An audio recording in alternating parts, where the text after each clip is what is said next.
the 3 basic football principles you need to join a team or an academy.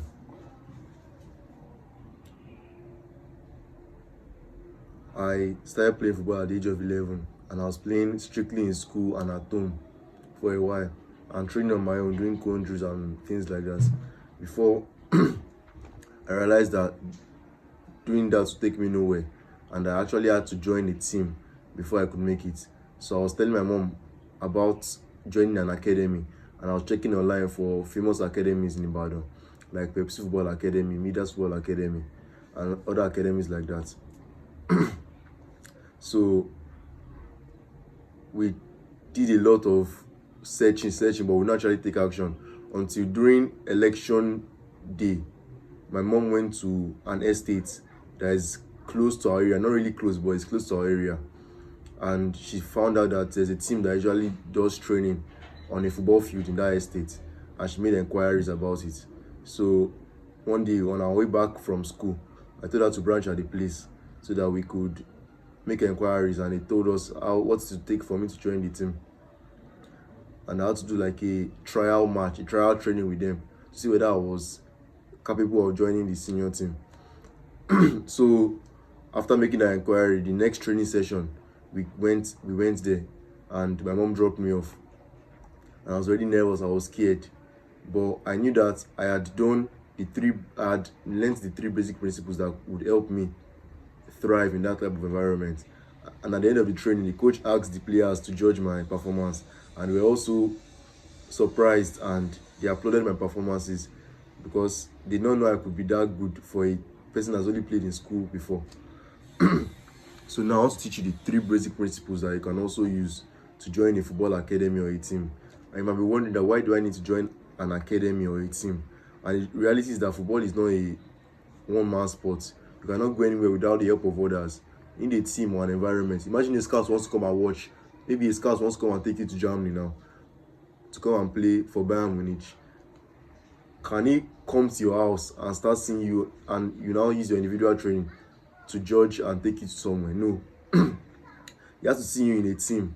So your first step is to be on a team. I don't care what team, whether it's the best academy in your town or it's the worst academy. The first step is that you must be in an academy or in a team, because that's the only way you can get eyes on you, and the only way you can make it to the top is by getting eyes on you. So here are the 3 basic principles that are used to be able to join an academy. Number 1 is scanning. So when I was used to play ball in school, when I received the ball, I had time to be taking 3 touches, 4 touches, 5 touches. But I realized that the real football is more fast-paced than that. And before you know it, when you have taken your first touch, it have already come at you so fast and you have already lost the ball. So I was wondering, how do pros do it? Why are they able to make faster decisions? Then I found out that it's scanning. Scanning is when you check your surroundings.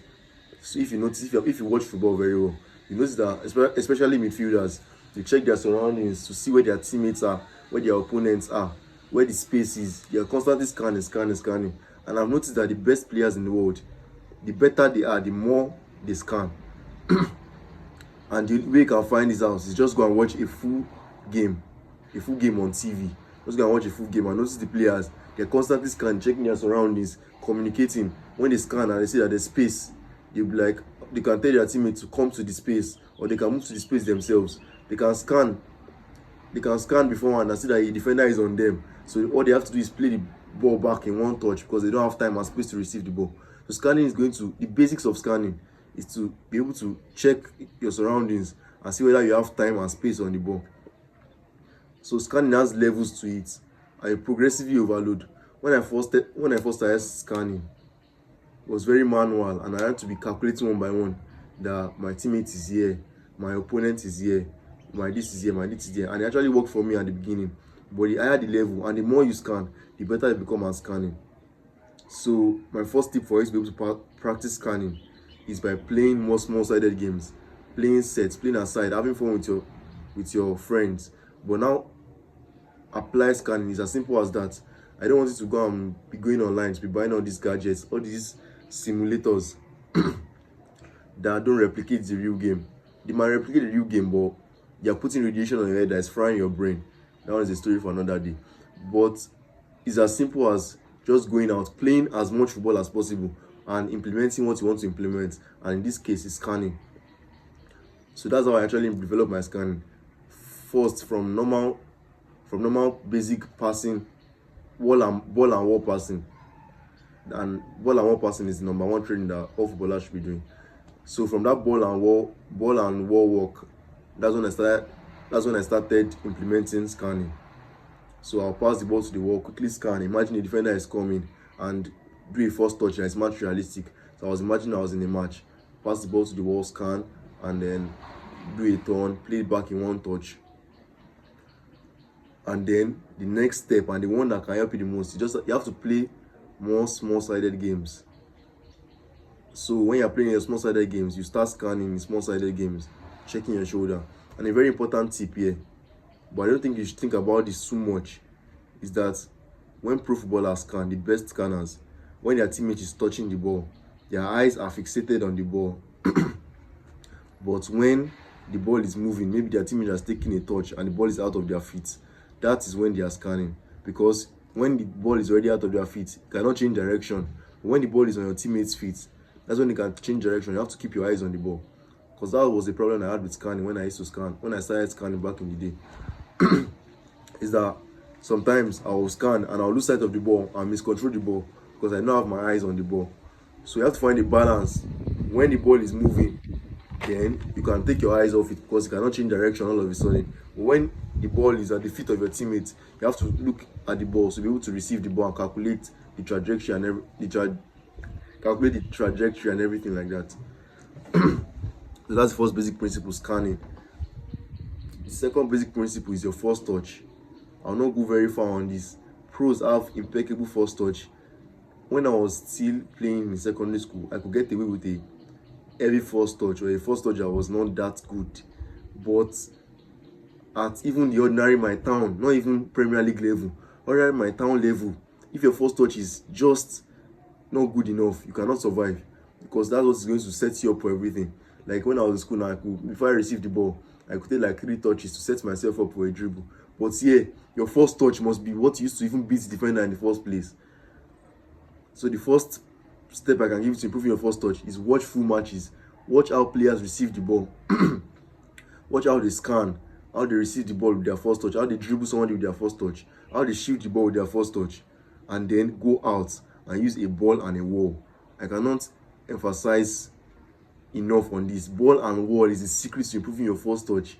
Just trust me, go out and use a ball and a wall, and your first touch is going to improve massively.